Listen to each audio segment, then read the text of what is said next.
Assalamualaikum warahmatullahi wabarakatuh. Sebelumnya izin memperkenalkan diri, nama saya Dimas Anugrah Putra dengan NPM 231102136.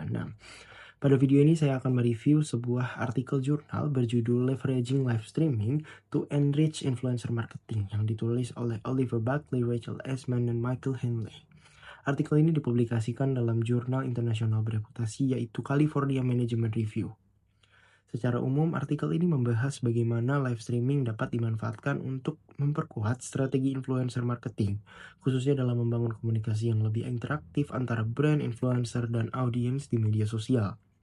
Latar belakang dari penelitian ini adalah perubahan perilaku audiens digital, terutama generasi muda yang saat ini semakin skeptis dengan iklan-iklan tradisional. Oleh karena itu, perusahaan mulai memanfaatkan influencer sebagai pihak ketiga yang dianggap lebih dekat dengan dan lebih dipercaya dengan audiens. Dalam penelitian ini, penulis menggunakan pendekatan konseptual untuk menjelaskan bagaimana live streaming dapat memperkaya proses komunikasi pemasaran melalui interaksi yang terjadi langsung antara influencer dan audiens.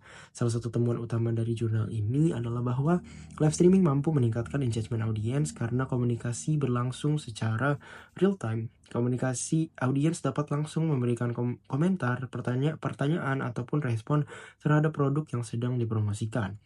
Contohnya ketika seorang beauty influencer melakukan live streaming di platform seperti TikTok atau Instagram, penonton bisa langsung bertanya mengenai kualitas produk, cara penggunaan, atau bahkan meminta influencer untuk mencoba produk tersebut saat itu juga. Interaksi seperti ini membuat komunikasi terasa lebih transparan dan lebih meyakinkan.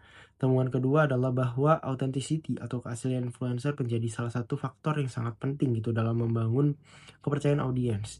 Dalam live streaming, komunikasi biasanya lebih spontan dan tidak terlalu scripted sehingganya audiens itu merasa bahwa mereka melihat pengalaman yang lebih jujur.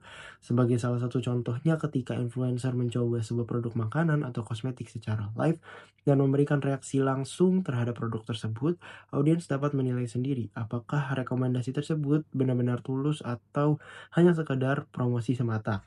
Temuan berikutnya adalah bahwa live streaming dapat menciptakan sense of community atau rasa kebersamaan di antara para pengikut influencer. Ketika banyak penonton menonton live secara bersamaan dan saling berinteraksi melalui kolom komentar terbentuklah sebuah komunitas digital yang aktif gitu, yang dimana fenomena ini sering kita lihat pada live shopping di platform YouTube, TikTok, maupun di Shopee, di mana penonton tidak hanya berinteraksi dengan influencer, tapi juga saling bertukar opini mengenai produk yang sedang dipromosikan. Jika dilihat dari perspektif komunikasi publik, penelitian ini tuh menunjukkan bahwa pola komunikasi di era digital semakin bergeser dari komunikasi satu arah menjadi komunikasi dua arah yang lebih partisipasif, yang dimana audiens tidak lagi hanya menerima pesan tapi juga sebagai bagian dari proses komunikasi itu sendiri. Dan menurut saya, penelitian ini sangat relevan dengan kondisi komunikasi digital saat ini, karena live streaming tidak hanya digunakan untuk promosi produk tapi juga menjadi sarana untuk membangun kepercayaan, transparansi, dan hubungan yang lebih dekat antara brand dan publik. Sebagai kesimpulan, jurnal ini menunjukkan bahwa live streaming dapat memperkaya influencer marketing melalui interaksi real time, komunikasi yang lebih autentik, serta terbentuknya komunitas digital sehingga mampu meningkatkan engagement dan kepercayaan audiens terhadap pesan yang disampaikan. Mungkin sekian review jurnal dari saya ucapkan terima kasih. Wassalamualaikum warahmatullahi wabarakatuh.